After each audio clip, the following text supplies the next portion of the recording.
You ask Tiger to solve. This deals with linear equations with one unknown.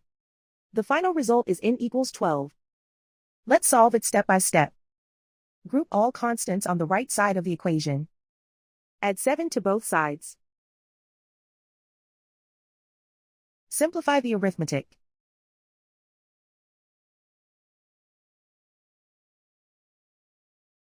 Isolate the n.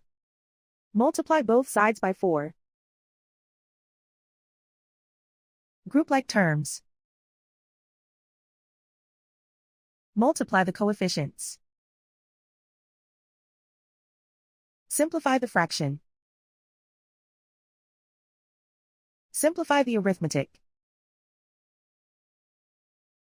And so the final result is n equals 12.